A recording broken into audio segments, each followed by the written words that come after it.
Hello and welcome to This Week at the General Assembly for May 8th, 2015.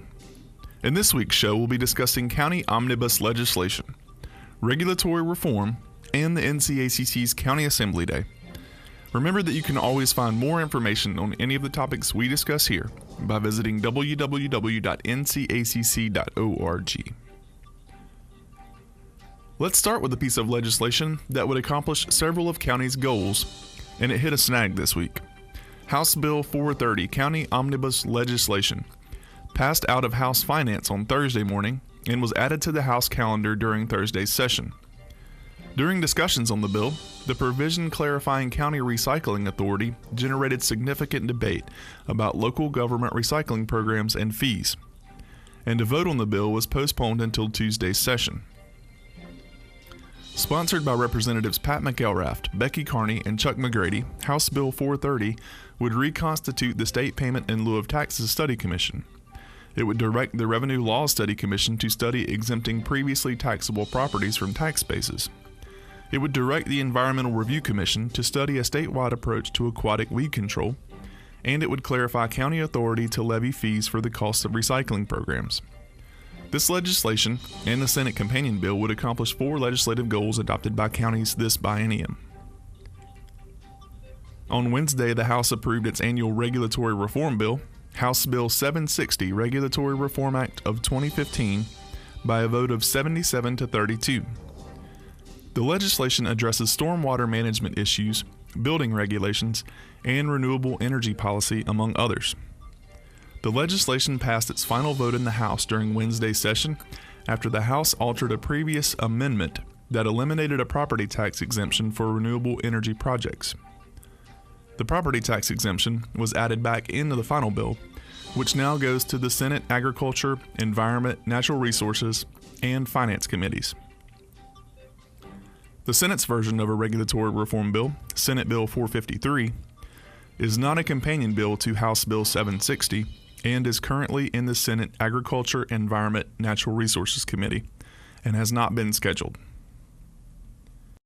The NCACC is proud to announce the Local Government Federal Credit Union Excellence and Innovation Awards Program for 2015. As a premier partner, the LGFCU supports NCACC by sponsoring such events as district meetings, the NC Attorneys and DSS Attorneys Conference, County Assembly Day, Welcome to Your County video programming, and as a conference-wide sponsor for our annual conference. For more information about the program, please visit the website that is on your screen. Now we move on to one of the most important days of the year for county advocacy, County Assembly Day. More than 200 county commissioners, managers, finance officers, and other county officials from across the state gathered in Raleigh on Wednesday for the NCACC's 2015 County Assembly Day.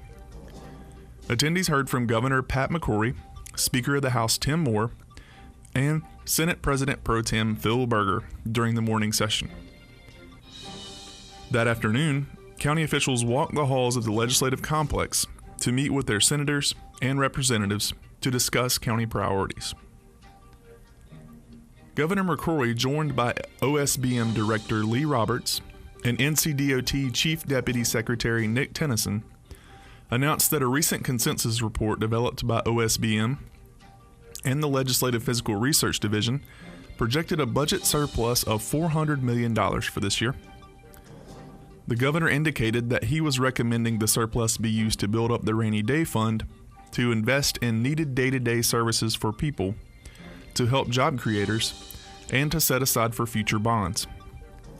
Speaker Moore and President Pro Tem Berger also addressed the surplus and attributed the good news to the conservative fiscal policies adopted by the legislature since 2013. Those attending the event also received a legislative briefing from the advocacy team on the status of county's priorities for the 2015 session. The briefing included videos of Commissioner Ed Booth of Beaufort County, Connie Orr of Graham County, Nick Paserno of Moore County, and Larry Phillips of Surry County. They were illustrating the points they would make to their legislators on the county's goals to eliminate school board lawsuits, provide broadband access, expand 911 fund uses, and further economic development through historic tax credits. Executive Director Kevin Leonard thanked county officials for taking the time to attend the event. He praised them for all of their advocacy efforts and reminded them of the importance of telling their stories.